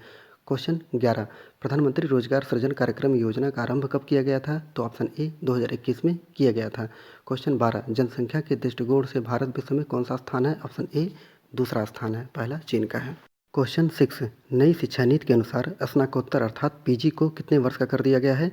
तो ऑप्शन डी 1 से 2 वर्ष का कर दिया गया है। क्वेश्चन 7 नई शिक्षा नीति 2020 में हायर एजुकेशन में किस कोर्स को समाप्त कर दिया गया है? तो ऑप्शन डी एमफिल को समाप्त कर दिया गया है, ऑप्शन डी सही है। क्वेश्चन 8 माध्यमिक शिक्षा आयोग के निम्न सुझावों में से कौन सा सही है? तो उपयुक्त सभी सही है, ऑप्शन डी सही होगा। तो इसमें देख लेते हैं क्या क्या सही है। तो ऑप्शन ए जो है माध्यमिक शिक्षा कक्षा जो है क्लास 5 से 11 तक 7 वर्ष तक की होगी। दूसरा क्या है 11 से 17 वर्ष के बालक जो होंगे बालिकाओं के लिए ये होगी। ऑप्शन सी जो है इस शिक्षण काल को 2 भागों में बांट दिया जाएगा, अर्थात ये तीनों ही सही हैं, उपयुक्त सभी सही हैं। क्वेश्चन 13 स्वरोजगार को प्रोत्साहित करने के लिए कौन सी योजना चलाई गई है? तो स्वरोजगार को प्रोत्साहित करने के लिए ऑप्शन डी मुद्रा लोन योजना और स्टैंड अप इंडिया लोन योजना चलाई गई है। क्वेश्चन 14 भारत सरकार ने माध्यमिक शिक्षा आयोग की स्थापना कब की थी? तो ऑप्शन ए 23 सितंबर 1952 ईस्वी को 23 सितंबर 1952 ईस्वी को माध्यमिक शिक्षा आयोग की स्थापना भारत सरकार ने की थी। ऑप्शन ए सही है। क्वेश्चन 15 माध्यमिक शिक्षा आयोग की स्थापना किसकी अध्यक्षता में की गई थी? तो ऑप्शन ए डॉक्टर लक्ष्मी स्वामी मुदलियार की अध्यक्षता में जो है माध्यमिक शिक्षा आयोग की स्थापना की गई थी 23 सितंबर 1952 को। क्वेश्चन 22 माध्यमिक शिक्षा आयोग ने कितने कार्य दिवस निर्धारित किए हैं? तो ऑप्शन ए 200 कार्य दिवस, 2 माह का ग्रीष्मावकाश और शीतकालीन। तो ऑप्शन ए सही है। क्वेश्चन 23 मुदलियार आयोग ने माध्यमिक शिक्षा के पाठ्यक्रम को कितने भागों में विभाजित किया है? तो ऑप्शन ए 7 वर्गों में विभाजित किया है। ऑप्शन ए सही है। क्वेश्चन 24 प्रांतों में तकनीकी शिक्षा बोर्ड स्थापित करने का सुझाव दिया था, किसने दिया था सुझाव? ऑप्शन ए माध्यमिक शिक्षा आयोग ने प्रांतों में तकनीकी शिक्षा बोर्ड स्थापित करने का सुझाव दिया था। क्वेश्चन 19 माध्यमिक शिक्षा आयोग ने अपनी रिपोर्ट सरकार को कब प्रेषित की थी, मतलब कब सौंपी थी? तो ऑप्शन ए 29 अगस्त 1953 ईस्वी को सौंपी थी। क्वेश्चन 20 माध्यमिक शिक्षा आयोग ने माध्यमिक शिक्षा को कितने भागों में विभाजित किया था? तो ऑप्शन ए 2 भागों में विभाजित किया था। क्वेश्चन 21 माध्यमिक शिक्षा के उद्देश्य हैं, तो माध्यमिक शिक्षा के क्या उद्देश्य हैं? उपयुक्त डी जो है व्यवसायिक कुशलता, व्यक्तित्व का विकास, नेतृत्व शक्ति में विकास करना। ऑप्शन डी सही है। क्वेश्चन 16 माध्यमिक शिक्षा आयोग को किस नाम से जाना जाता है? तो ऑप्शन ए मुदलियार जो है कमीशन के नाम से जाना जाता है। ऑप्शन ए मुदलियार कमीशन के नाम से जाना जाता है। क्वेश्चन 17 ताराचंद समिति का गठन कब किया गया था? तो ताराचंद समिति का गठन ऑप्शन ए 1940 में किया गया था। क्वेश्चन 18 माध्यमिक शिक्षा आयोग का उद्देश्य एवं कार्यक्रम क्या था? ऑप्शन सी माध्यमिक शिक्षा में सभी पक्षों की जाँच करना तथा उनके विषय में रिपोर्ट देना जो है माध्यमिक शिक्षा आयोग का उद्देश्य एवं कार्यक्रम था। ऑप्शन सी सही है। क्वेश्चन 25 माध्यमिक स्तर पर पाठ्य चर्चा में कितने विषय रखे गए हैं? तो ऑप्शन ए 8 विषय रखे गए हैं। क्वेश्चन 26 उच्चतर माध्यमिक स्तर पर बहुउद्देशीय स्कूल खोलने का सुझाव किस आयोग द्वारा दिया गया था? तो ऑप्शन ए माध्यमिक शिक्षा आयोग द्वारा दिया गया था। क्वेश्चन 27 स्कूल स्वास्थ्य सेवा योजना शुरू करने का सुझाव दिया था, किसने दिया था? ऑप्शन ए माध्यमिक शिक्षा आयोग द्वारा ही स्कूल स्वास्थ्य सेवा योजना शुरू करने का सुझाव दिया गया था। क्वेश्चन 28 शैक्षिक एवं व्यावसायिक निर्देशन ब्यूरो स्थापित किया है, तो किसने स्थापित किया है? ऑप्शन ए माध्यमिक शिक्षा आयोग द्वारा स्थापित किया गया है शैक्षिक एवं व्यावसायिक निर्देशन ब्यूरो। क्वेश्चन 29 माध्यमिक शिक्षा आयोग जो है शिक्षकों की शिकायतों पर विचार करने हेतु किस बोर्ड की नियुक्ति का सुझाव दिया है? तो ऑप्शन डी जो है आर्बिट्रेशन बोर्ड द्वारा दिया गया है। ऑप्शन डी सही है। क्वेश्चन 30 दूसरी राष्ट्रीय शिक्षा नीति 1986 के समय भारत से प्रधानमंत्री कौन थे? तो ऑप्शन सी राजीव गांधी जी भारत के प्रधानमंत्री थे उस समय। क्वेश्चन 31 जीडीपी का कितना प्रतिशत शिक्षा में लगाए जाने का लक्ष्य रखा गया है? तो ऑप्शन सी 6% जो है पूरे जीडीपी का शिक्षा में लगाने का लक्ष्य रखा गया है। तो ऑप्शन सी सही है। क्वेश्चन 32 कितने साल बाद देश में नई शिक्षा नीति लागू की जा रही है? तो ऑप्शन ए 34 साल बाद देश में नई शिक्षा नीति लागू की जा रही है। क्वेश्चन 33 नई शिक्षा नीति 2020 के मसौदा समिति के अध्यक्ष कौन थे? तो ऑप्शन ए डॉक्टर कृष्ण स्वामी कस्तूरी रंजन जो थे वो नई शिक्षा नीति 2020 की मसौदा समिति के अध्यक्ष चुने गए थे। ऑप्शन ए कृष्ण स्वामी कस्तूरी रंजन बहुत ही इंपॉर्टेंट क्वेश्चन है, इसको आप लोग बिल्कुल देख के जाइएगा अच्छे से। क्वेश्चन 34 नई शिक्षा नीति 2020 को किस बिल के तहत जारी किया गया था? तो नई शिक्षा नीति 2020 को जो है ऑप्शन बी NHED के अंतर्गत जारी किया गया है। ऑप्शन बी NHED के अंतर्गत जारी किया गया। क्वेश्चन 35 भारत में नई शिक्षा नीति 2020 को कैबिनेट ने कब मंजूरी दी थी? तो ऑप्शन डी 29 जुलाई 2020 को कैबिनेट ने मंजूरी दे दी थी। क्वेश्चन 1 राइट टू एजुकेशन 2009 देश में कब लागू हुआ था? तो ऑप्शन ए 1 अप्रैल 2010 को राइट टू एजुकेशन 2009 ये 1 अप्रैल 2010 को लागू किया गया था। क्वेश्चन 2 शिक्षा का अधिकार अधिनियम 2009 को लागू करने का उद्देश्य क्या था? तो ऑप्शन बी छात्रों को गुणवत्तापूर्ण शिक्षा उपलब्ध कराने के लिए शिक्षा अधिकार अधिनियम 2009 को लागू करना उद्देश्य था। क्वेश्चन 4 RTE एक्ट में कक्षा 1 से 5 तक के बारे में सुमेलित करिए। तो इसमें जो है सभी सुमेलित हैं। ऑप्शन डी जो है उपयुक्त सभी सुमेलित हैं। देख लेते हैं क्या है। शिक्षक छात्र अनुपात मतलब एक शिक्षक पे कितने छात्र पढ़े जाएंगे? तो एक शिक्षक पे 30 छात्र को पढ़ाया जाएगा, तो ये सही है। ऑप्शन बी देख लेते हैं प्रति वर्ष कार्य दिवस कितना होगा? न्यूनतम 200 दिन प्रति वर्ष कार्य दिवस 200 दिन माना जाएगा। और ऑप्शन सी देख लेते हैं प्रति वर्ष जो शिक्षण जो घंटे पढ़ाया जाएगा कितना पढ़ाया जाएगा? न्यूनतम 800 घंटे एक जो अध्यापक है वो साल भर में पढ़ाएगा, तो उपयुक्त सही है।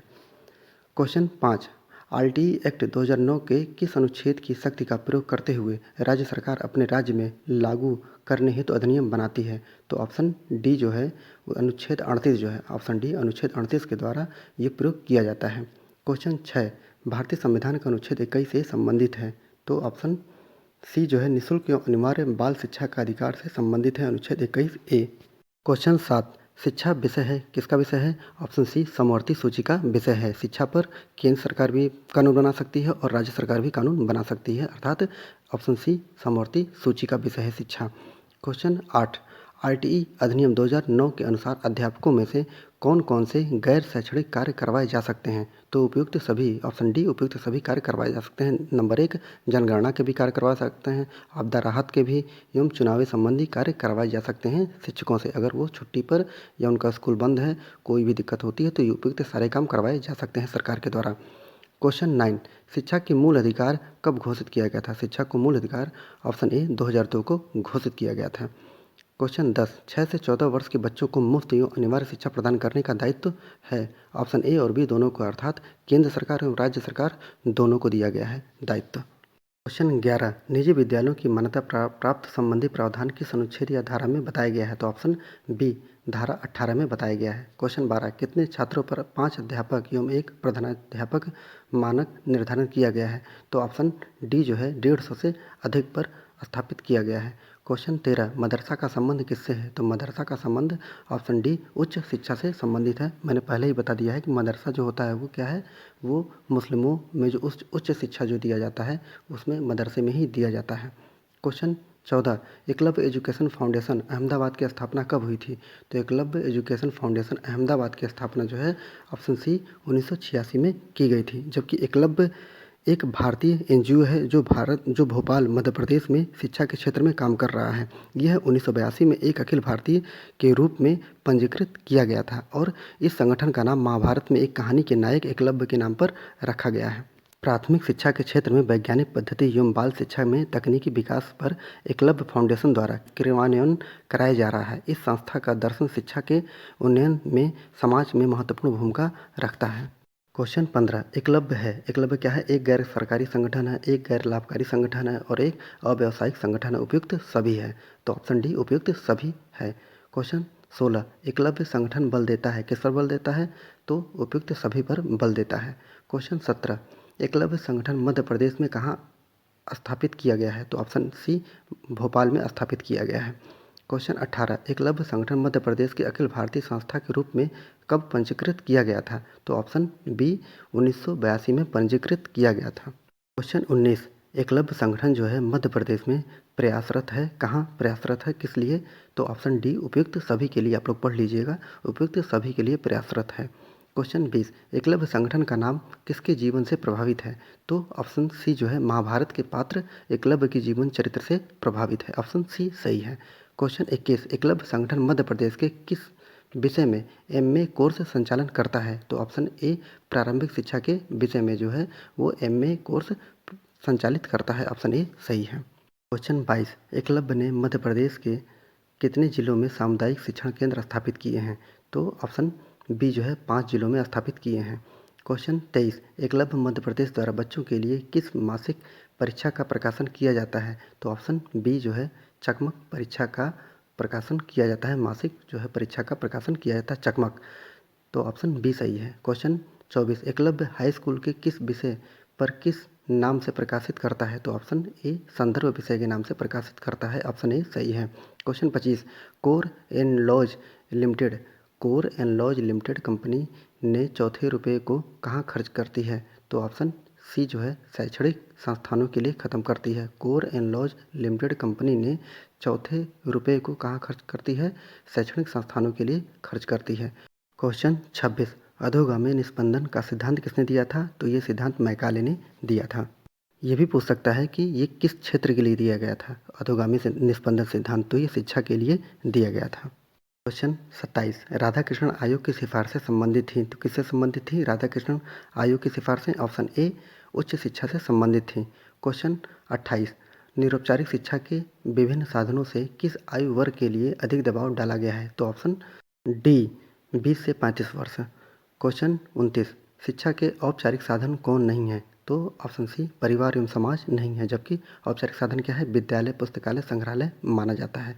क्वेश्चन 30, परिवार शिक्षा का सर्वोच्च स्थान है और बालक जो प्रथम विद्यालय है, ये कथन किसका है? ये ऑप्शन बी पेस्टोलॉजी महोदय का है। अगर आप लोगों ने अभी तक चैनल को लाइक शेयर सब्सक्राइब नहीं किया है तो इसको लाइक शेयर सब्सक्राइब करिए, क्योंकि बहुत ही मेहनत से वीडियो आप लोगों के लिए बनाई जाती है। आप लोग देखते भी नहीं हैं। मैंने आप लोगों से बोला था कि यूनिट जो एक एक यूनिट आप लोगों के लिए मैंने वीडियो बनाई, लेकिन आप लोग नहीं देखे। अब मैं आप लोगों के लिए एक मास्टर वीडियो ही बनाऊंगा। अब आप लोग जब देखेंगे ही नहीं तो मैं बना के क्या करूँगा, क्योंकि उसमें मेहनत लगती है। जब आप लोग नहीं देख रहे हैं तो जो भी अब सब्जेक्ट बाकी होगा उसके मास्टर वीडियो ही मैं बनाऊँगा। क्वेश्चन 33, निम्न में से किसने विद्यालयों में स्कूल स्वास्थ्य सेवा योजना शुरू करने की सिफारिश की थी? तो ऑप्शन सी माध्यमिक शिक्षा आयोग ने की थी। ऑप्शन सी सही होगा। क्वेश्चन 34, शैक्षिक एवं व्यावसायिक निर्देशन ब्यूरो स्थापित करने का सुझाव किसने दिया था? तो ऑप्शन बी माध्यमिक शिक्षा आयोग ने दिया था। क्वेश्चन 35, माध्यमिक शिक्षा आयोग ने शिक्षकों की शिकायतों पर विचार करने हेतु निम्न में से किस बोर्ड की नियुक्ति का सुझाव दिया था? तो ऑप्शन बी जो है आर्बिट्रेशन बोर्ड की स्थापना का सुझाव दिया था। क्वेश्चन 31, बालक का मस्तिष्क कोरी स्लेट की तरह होता है, ये कथन किसका है? रूसो महोदय का है। ऑप्शन ए सही है।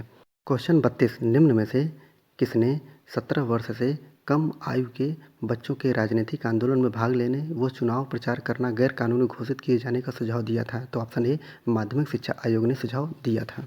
भारतीय संविधान में शिक्षा से संबंधित कुछ प्रावधान दिए गए हैं, तो आप लोग देख लीजिएगा। ये भारतीय संविधान के द्वारा भारत के सभी नागरिकों को संस्कृति और शिक्षा संबंधी स्वतंत्रता का अधिकार प्रदान किया गया है, जिसमें अनुच्छेद 19, अनुच्छेद 28, अनुच्छेद 29, अनुच्छेद 30, अनुच्छेद 45, अनुच्छेद 46, अनुच्छेद 343, अनुच्छेद 350 का और अनुच्छेद 351 में जो है शिक्षा संबंधी प्रावधान दिए गए हैं। आप लोग वीडियो को पॉज करके इसको ज़रूर पढ़ लीजिएगा, क्योंकि लॉन्ग में क्वेश्चन आ सकता है और ऑब्जेक्टिव में भी क्वेश्चन आ सकता है कि इसमें से कौन नहीं है। इस प्रकार आप लोगों का फोर्थ पेपर जो है वो भी कंप्लीट मैंने कर दिया है। इसके बाद जो लास्ट बचता है वो इन्वायरमेंट होगा, वो मैं जल्दी से जल्दी वीडियो कोशिश करूँगा कि आपको दे दी जाए। अगर वीडियो को सब्सक्राइब नहीं किया है अभी तक तो आप लोग जल्दी से सब्सक्राइब कर लीजिए, क्योंकि बहुत ही मेहनत से आप लोगों के लिए मैं वीडियो बना रहा हूँ लगातार। आप लोग देख रहे होंगे कि मैं वीडियो लगातार और अच्छे क्वेश्चन भी आप लोगों को मैं दे रहा हूँ, बस आप लोग पता नहीं क्यों देख नहीं रहे हैं, और देख भी रहे हैं तो बहुत ही कम लोग देख रहे हैं, क्योंकि मैं लगातार ही मेहनत कर रहा हूँ आप लोगों के लिए। आप लोगों ने देखा होगा, लेकिन आप लोग अगर चाहते हैं कि मैं इसी तरह कंटिन्यू आप लोगों के लिए वीडियो बनाता रहूं और आप लोग मेरे लिए कुछ करना चाहते हैं, तो बस शेयर लाइक सब्सक्राइब कर दीजिए और लोगों तक इसको पहुंचाइए किसी भी तरह। अगर किसी वीडियो पे व्यू नहीं आएंगे तो मेरे बनाने का फ़ायदा क्या हुआ? मैं डिमोटिवेट रहूँगा और मैं अच्छे से वीडियो नहीं बना पाऊँगा। इसलिए आप लोगों की जिम्मेदारी है कि आप लोग अधिक से अधिक इसको शेयर करिए और वीडियो को अधिक लोगों तक फैलाइए। पूरा वीडियो देखने के लिए बहुत बहुत धन्यवाद। करते हैं वैदिक शिक्षा प्रणाली की। जैसा कि आप लोग के सिलेबस में है, यहाँ पे थोड़े समय में ही आप लोग को इतना बता दिया जाएगा कि आप लोग थोड़ा सा जाकर लिख सकें और इसे ऑब्जेक्टिव भी आपको बना सकें अच्छे से। बात करेंगे 2500 ईसा पूर्व से लेकर 500 ईसा पूर्व तक का समय जो है वैदिक काल कहा जाता है। वैदिक काल में शिक्षा का प्रारंभ ऋग्वेद की रचना से लगभग 2500 ईसा पूर्व से माना जाता है।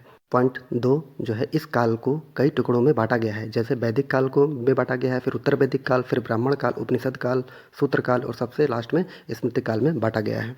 वैदिक काल में प्रारंभिक शिक्षा जो है वह शिक्षा बालकों को उनके घरों में दी जाती थी जब बालक 5 वर्ष का हो जाता था। दूसरा पॉइंट है, प्रारंभिक शिक्षा का आरंभ विद्या आरंभ संस्कार से होता था, मतलब विद्या आरंभ का संस्कार जो होता था उसी से ही विद्या का प्रारंभ होता था। तीसरा क्या है, यह संस्कार कुल पुरोहित के द्वारा संपन्न किया जाता था। जो हर घर के एक कुल पुरोहित होते थे, हर राज्य में हर व्यक्ति के और हर परिवार में कुल पुरोहित के द्वारा ही इसको संपन्न कराया जाता था, प्रत्येक बच्चे का जो प्रारंभिक शिक्षा होती थी। वैदिक काल में उच्च शिक्षा से संबंधित फैक्ट देख लेते हैं। यह शिक्षा जो थी वो गुरुकुल में होती थी। उच्च शिक्षा के लिए उपनयन संस्कार होता था, जिसके बाद उच्च शिक्षा में बालक का प्रवेश होता था। उपनयन का शाब्दिक अर्थ होता है समीप ले जाना, अर्थात उप मतलब पास और नयन मतलब ले जाना। अर्थात ब्राह्मण जो था वो जो ब्राह्मण का बच्चा होता था वो 8 वर्ष में बसंत ऋतु होती थी, उसमें वो उच्च शिक्षा प्राप्त करता था। जबकि क्षत्रिय जो होता था 10 वर्ष में, ग्रीष्म ऋतु में 10 वर्ष में ही वो उच्च शिक्षा प्राप्त करने चला जाता था। किसमें? ग्रीष्म समय में, गर्मी के समय में वो उच्च शिक्षा प्राप्त करता था। जबकि वैश्य जो होता था वो 12 वर्ष तक, पतझड़ उसका समय होता था, उसमें वो उच्च शिक्षा प्राप्त करने निकल जाता था। उपनयन संस्कार क्या होता था? तो उपनयन संस्कार यज्ञ करके बच्चे को एक पवित्र धागा पहनाया जाता था। इसे यज्ञोपनीत या जनेऊ भी कहते हैं।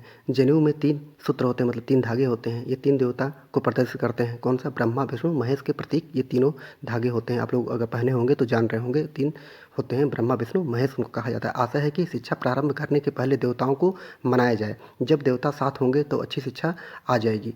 अब बच्चा जो है द्विज कहलाता था। जैसे ही जनेऊ धारण करता था उसे द्विज कहा जाता था। द्विज का अर्थ होता है कि दूसरा जन्म हुआ हो। अब बच्चे को पढ़ाई करने के लिए गुरुकुल भेज दिया जाता था। अब इस समय बच्चा कहाँ जाता था? जनेऊ धारण करके गुरुकुल चला जाता था। पहला जन्म तो हमारे माता पिता ने दिया है, लेकिन दूसरा जन्म जो होता था वो हमारे आचार्य ऋषि गुरुजन देते थे। यज्ञोपवीत पहनाना, गुरुकुल जाना, ज्ञानी होना और संस्कारी होने का प्रतीक होता था। आप सोच लीजिए उपनयन संस्कार इतना महत्वपूर्ण था।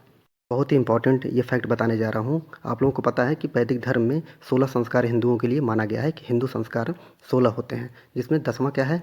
विद्यारंभ है। ये क्वेश्चन ऑब्जेक्टिव रूप में भी आ सकता है कि विद्यारंभ कौन सा संस्कार माना जाता है, किस नंबर के? तो 10वां नंबर का। उपनयन संस्कार कौन सा नंबर होता है? 11वां नंबर होता है। तो विद्यारंभ हम पढ़ते हैं। विद्यारंभ ये संस्कार जन्म के 5वें वर्ष संपन्न होता था, जबकि उपनयन संस्कार 11वां नंबर था। और उपनयन संस्कार के बाद बालक क्या कहलाता था? द्विज कहलाता था। द्विज का अर्थ होता है पुनर्जन्म। इस संस्कार में जो गुरु आश्रम आने से पहले यज्ञोपनीत धारण करवाया जाता था बच्चों को। उनमें 3 धागे होते थे। उन धागों का क्या नाम था? सत्य, रज, तम का प्रतीक माना जाता है धागा, जिसको हम क्या कहते हैं? ब्रह्मा, विष्णु, महेश का भी प्रतीक माना जाता है। उपनयन संस्कार मुख्यतः किससे संबंधित था? ये क्वेश्चन आ सकता है। किससे संबंधित था? शिक्षा से संबंधित था। अब हम देख लेते हैं पॉइंट 14 देखिए। पॉइंट 14 में क्या है कि ये जो संस्कार होता था समावर्तन संस्कार होता था। पूछेगा कि उपनयन संस्कार शिक्षा प्रारंभ होने के पहले का संस्कार उपनयन संस्कार, शिक्षा समाप्त हो जाती थी तो उसके बाद कौन सा संस्कार होता था? तो समावर्तन संस्कार। स से समाप्त, स से समावर्तन संस्कार होता था। अब इसके बारे में पढ़ लेते हैं। यह संस्कार गुरु द्वारा संपादित होता था। गुरु संपादित करता था। गुरुकुल में शिक्षा समाप्त कर लेने के पश्चात विद्यार्थी अपने जब घर लौटते थे तो ये संस्कार किया जाता था। इसे संस्कार को स्नान भी कहा जाता है, क्योंकि इस अवसर पर स्नान सबसे महत्वपूर्ण कार्य होता था। इसी के बाद विद्यार्थी क्या कहलाता था? स्नातक बनता था। 15 संस्कार क्या था? 15 नंबर का विवाह संस्कार होता था। जब विद्यार्थी शिक्षा प्राप्त करके आ जाता था घर पे अपने, तो उसका विवाह किया जाता था। इस संस्कार के बाद स्नातक गृहस्थ आश्रम में जैसे ही विवाह होता था वो गृहस्थ आश्रम में प्रवेश कर जाता था। और 16 नंबर का जो जो आपका संस्कार था वो अंत्येष्टि संस्कार था। यह संस्कार मृत्यु उपरांत संपादित किया जाता था। जब इंसान मर जाता था तो ये अंत्येष्टि संस्कार संपन्न किया जाता था। इस प्रकार हिंदू धर्म में कितने संस्कार थे? 16 संस्कार बताए गए हैं। अगला समावर्तन के बारे में पढ़ लेते हैं। समावर्तन अभी पीछे पढ़ा, लेकिन यहाँ पे भी देख लेते हैं एक बार। समावर्तन का तात्पर्य है वापस लौटना। गुरु के पास रहकर पूर्ण ब्रह्मचर्य का पालन करते हुए स्नातक जो होता था, बच्चा जो होता था, स्टूडेंट, वो अपने पूज्य गुरु की आज्ञा प्राप्त करके वापस अपने घर लौटता था। यह संस्कार, समावर्तन संस्कार व्यक्ति का विद्या अध्ययन पूर्ण करके वापस घर लौटने पर संपन्न किया जाता था। इसके पश्चात ही व्यक्ति गृहस्थ जीवन में प्रवेश करने का अधिकारी हो पाता था। गुरु दक्षिणा की परंपरा पूर्ण करना, और इसी के बाद ही व्यक्ति गुरु को अपने को दक्षिणा देता था और फिर अपने घर लौट जाता था। शिक्षा का पाठ्यक्रम जो था वो 2 प्रकार का था। एक तो सामान्य शिक्षा, दूसरा विशिष्ट शिक्षा, और दूसरा क्या था? अपरा तथा परा विद्या कही जाती थी। शिक्षा का पाठ्यक्रम रूप में निर्धारित किया गया था। पॉइंट 1, सामान्य शिक्षा के अंतर्गत संस्कृत भाषा, व्याकरण, धर्म व नीतिशास्त्र की शिक्षा दी जाती थी, जबकि विशिष्ट शिक्षा के अंतर्गत प्रारंभिक वैदिक काल में वैदिक साहित्य के विशिष्ट ग्रंथों जैसे कर्मकांड, ज्योतिष विज्ञान, आयुर्विज्ञान, सैन्य शिक्षा, कृषि पालन, पशुपालन, कला कौशल, रणनीति, भूशास्त्र शास्त्र आदि विषय प्रमुख थे विशिष्ट शिक्षा के अंतर्गत। देखते हैं विद्या के प्रकार।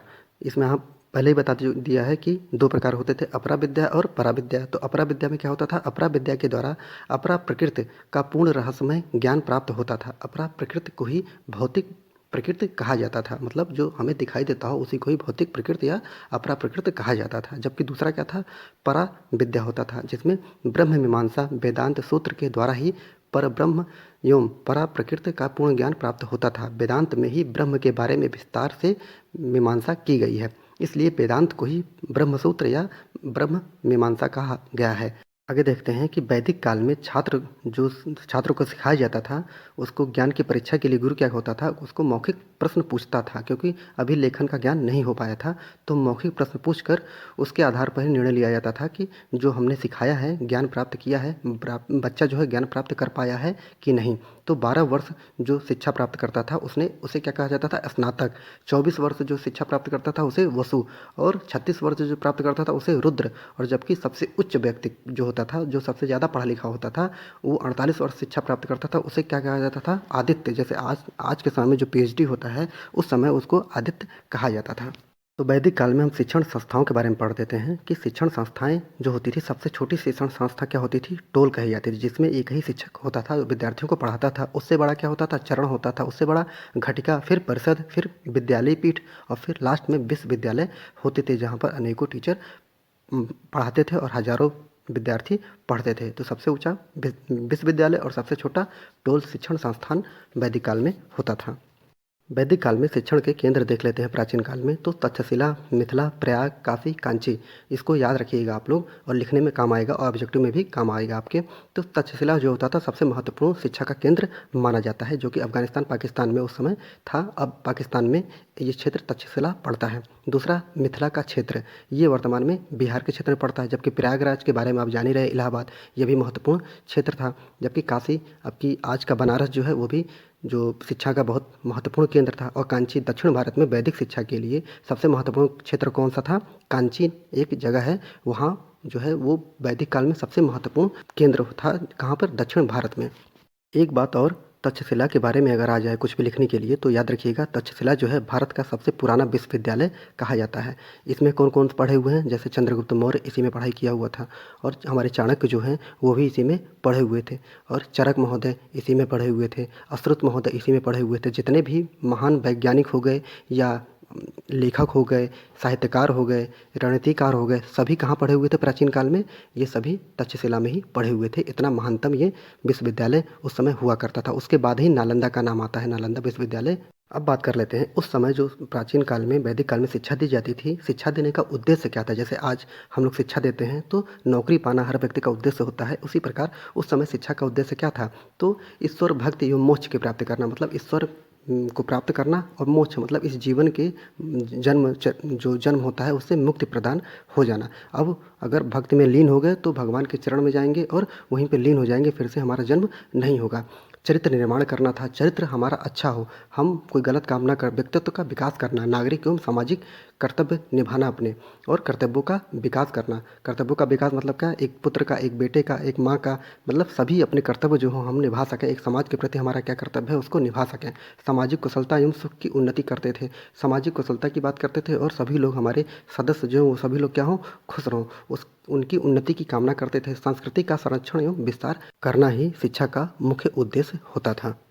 यहाँ 5 मिनट में हम बौद्ध शिक्षा प्रणाली को भी देख लेते हैं जल्दी से।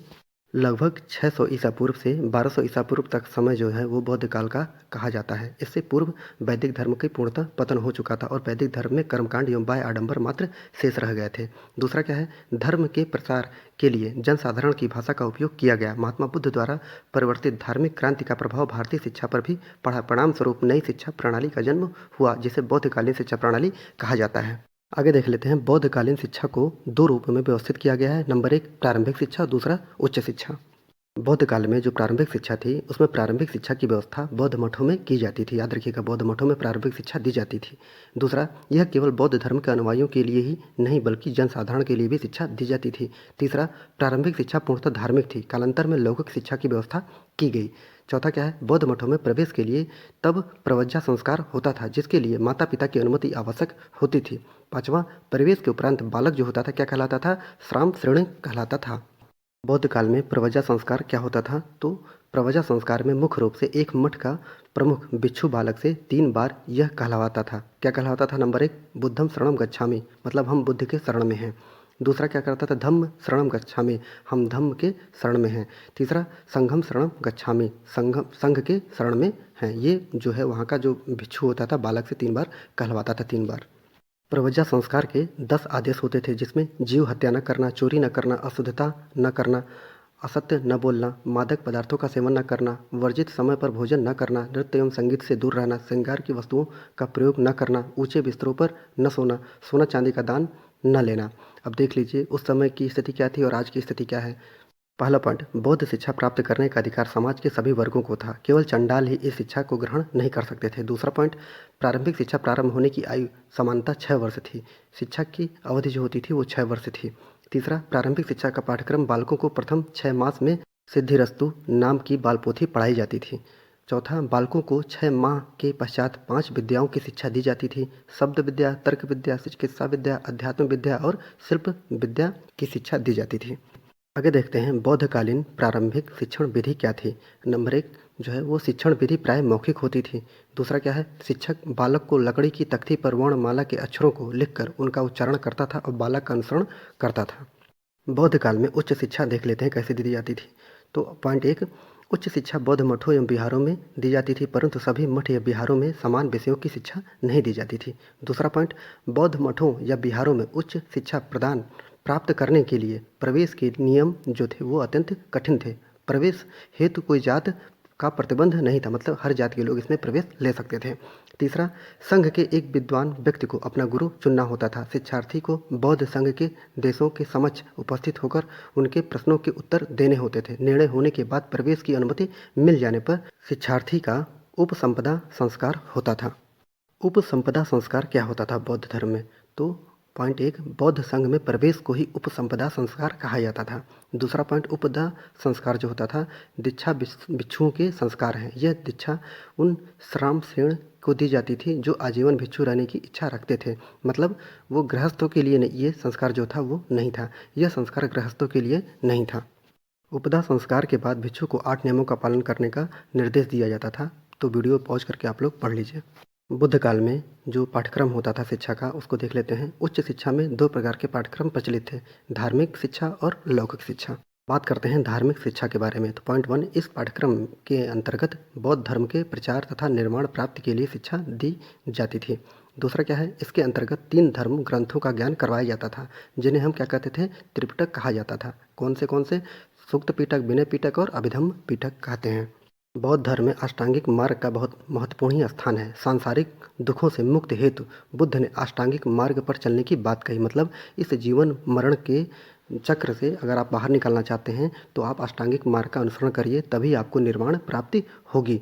तो क्या था, 8 प्रकार के, सम्यक दृष्टि, सम्यक संकल्प, सम्यक वाक, सम्यक कर्मांत, सम्यक आजीवन, सम्यक व्यायाम एवं सम्यक स्मृति, और जबकि सम्यक समाधि इसको माना गया है। इसी पर ही चलकर जो व्यक्ति होता था वो निर्वाण प्राप्ति कर सकता था। जैसे हिंदू धर्म में मोक्ष कहा जाता है, तो वैसे ही बौद्ध में क्या कहा जाता था, बौद्ध में निर्वाण प्राप्ति कहा जाता था। और जैनों में क्या कहा जाता था, जैनों में कैवल्य की प्राप्ति होती थी और बौद्ध में निर्वाण की प्राप्ति होती थी। और जबकि हिंदू धर्म में उस समय मोक्ष की प्राप्ति होती थी, जबकि वर्तमान समय में क्या है, हिंदू धर्म ही सब कुछ है। हिंदू धर्म में ही जैन धर्म, बौद्ध धर्म सभी आते हैं।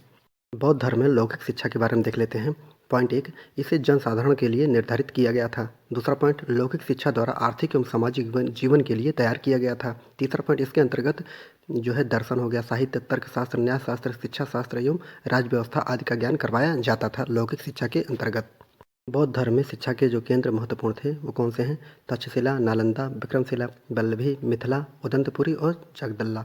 तो ये दक्षिण भारत में जगदल्ला महत्वपूर्ण था, तक्षशिला मैंने बता दिया है, नालंदा जो है ये गुप्त काल में स्थापित किया गया था कुमारगुप्त के द्वारा। विक्रमशिला विश्वविद्यालय की स्थापना जो थी वो धर्मपाल ने किया था। वल्लभी जो तो गुजरात में था, मिथिला जो था बिहार में है, उदंतपुरी की स्थापना भी धर्मपाल ने बिहार में, बंगाल और बिहार में की थी।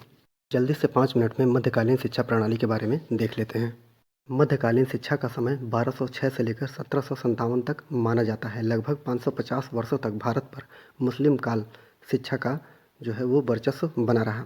अगला पॉइंट, मुस्लिम शासकों ने शासन को दृढ़ बनाए रखने के लिए इस्लामिक शिक्षा एवं संस्कृति का प्रचार प्रसार किया। अगला पॉइंट, प्रारंभ में मुस्लिम शिक्षा का उद्देश्य केवल धार्मिक प्रसार था, परंतु बाद में अन्य क्षेत्रों में भी ये ज्ञान अर्जन किया गया। मध्यकालीन शिक्षा को 2 भागों में विभाजित किया जाता है, प्रारंभिक शिक्षा एवं उच्च शिक्षा।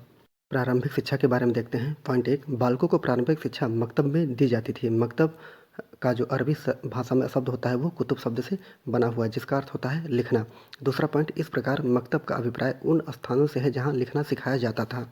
मुस्लिमों में एक बिस्मिल्लाह संस्कार होता है, उसको देख लेते हैं। बिस्मिल्लाह संस्कार जो होता है वो 4 वर्ष 4 माह 4 दिन का हो जाता था। फिर उसके सामने कुरान का 55वां एवं सत्ता 87वां जो है अध्याय रखा जाता था। मौलवी कुरान की आयतों को पढ़ते थे और बालक उन्हें दोहराता था। दोहराने में असमर्थ होने पर बालक द्वारा केवल बिस्मिल्लाह कह देना ही पर्याप्त समझा जाता था। मतलब अगर बालक दोहरा नहीं पाता है तो केवल बिस्मिल्लाह कह दे तो वही पर्याप्त माना जाता था।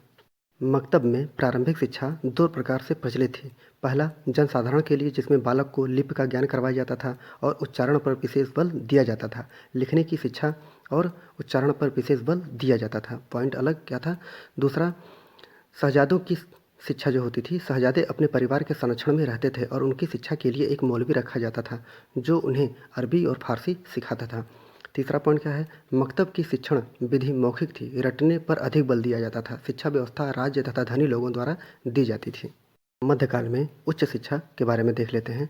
पॉइंट एक, उच्च शिक्षा की व्यवस्था मदरसों में की जाती थी। तो उस उच्च शिक्षा जो होती थी वो मदरसों में की जाती थी और जो उससे नीचे होती थी वो मकतब में दी जाती थी।